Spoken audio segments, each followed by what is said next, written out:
Okay, let's dive into this. We're going to talk about a paradox that's right at the heart of the Israeli economy. It's a feeling so many people have, and wow, it is backed by some truly staggering data. So this is the central question we're really going to unpack. You know the feeling, right? You go out, you grab a coffee, buy groceries, and your salary seems to go a decent way.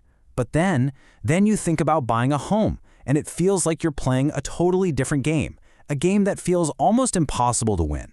And this just illustrates the split perfectly. I mean, in terms of your day-to-day buying power, things have actually gotten better. Think about it. Back in 1995, you had to work about 39 minutes to afford a Big Mac. Today, just 20 minutes. But for the single biggest purchase of your life, the amount of effort you have to put in has completely exploded. Let's break down exactly how much. Yeah, because this isn't just a vibe or a feeling people have. It's a real, measurable shift that has totally reshaped the Israeli dream over the last 30 years. Just look at how fast this thing took off. In 1995, you needed around 75 average monthly salaries to buy a home. Fast forward to 2010, and that number jumps to 125. And today, a jaw-dropping 188 salaries. The goalposts haven't just moved, they've been blasted into another galaxy. Let this number just sink in for a second. 188. That is over 15 and a half years of your gross salary, before you pay for food, taxes, anything, just for a home. It's almost 3 times the effort it took just one generation ago. So, how on earth did we get here? Well, this chart right here tells the whole story in one simple picture. Your average salary, it did grow, it more than tripled, which is great, but it never stood a chance against the runaway train of housing prices, which grew more than 8 times in that same period. That massive difference in growth is the entire issue. Your paycheck just could not keep up. For every one step forward your salary took, home prices were taking nearly 3 giant leaps ahead. And that's the huge gap that everyone is feeling today. And this brings us to the big aha moment. Why did this happen? Well, it turns out we've basically been living in 2 completely different economies at the exact same time. The key idea here is something called two-speed inflation. So prices for your Big Mac or your milk, they're kept in check by things like global competition. But the price for your home, that's driven by totally different local stuff. A limited supply of land, bureaucracy, low interest rates for a long time, and just crazy high demand. So the 2 economies just went in completely different directions. And this quote from the source material just perfectly reframes the whole debate. We often hear people talking about the price of cottage cheese, right?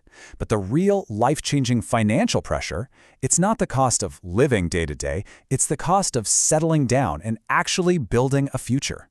So how does this actually play out in the real world?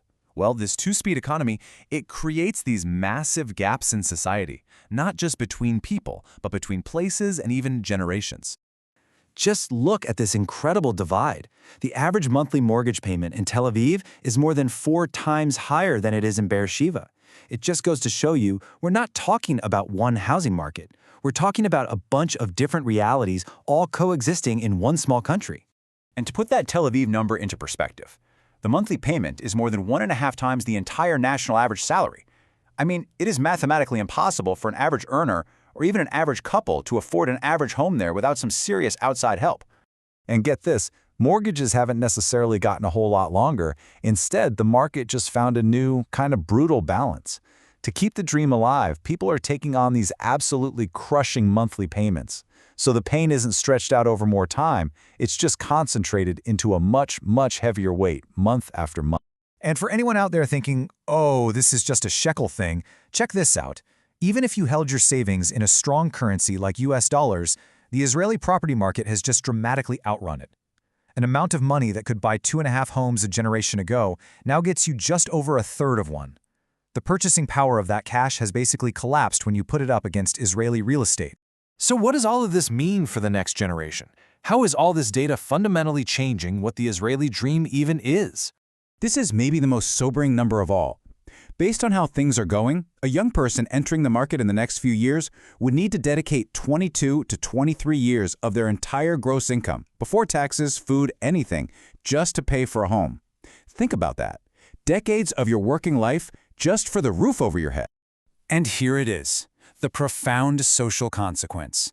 The dream of owning a home, which was once this cornerstone of the middle class built on hard work, is now becoming more and more like an inheritance.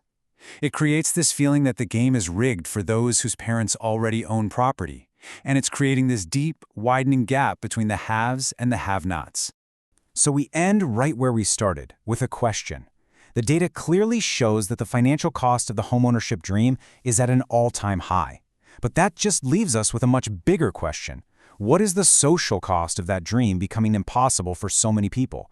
And who is going to be able to afford it tomorrow?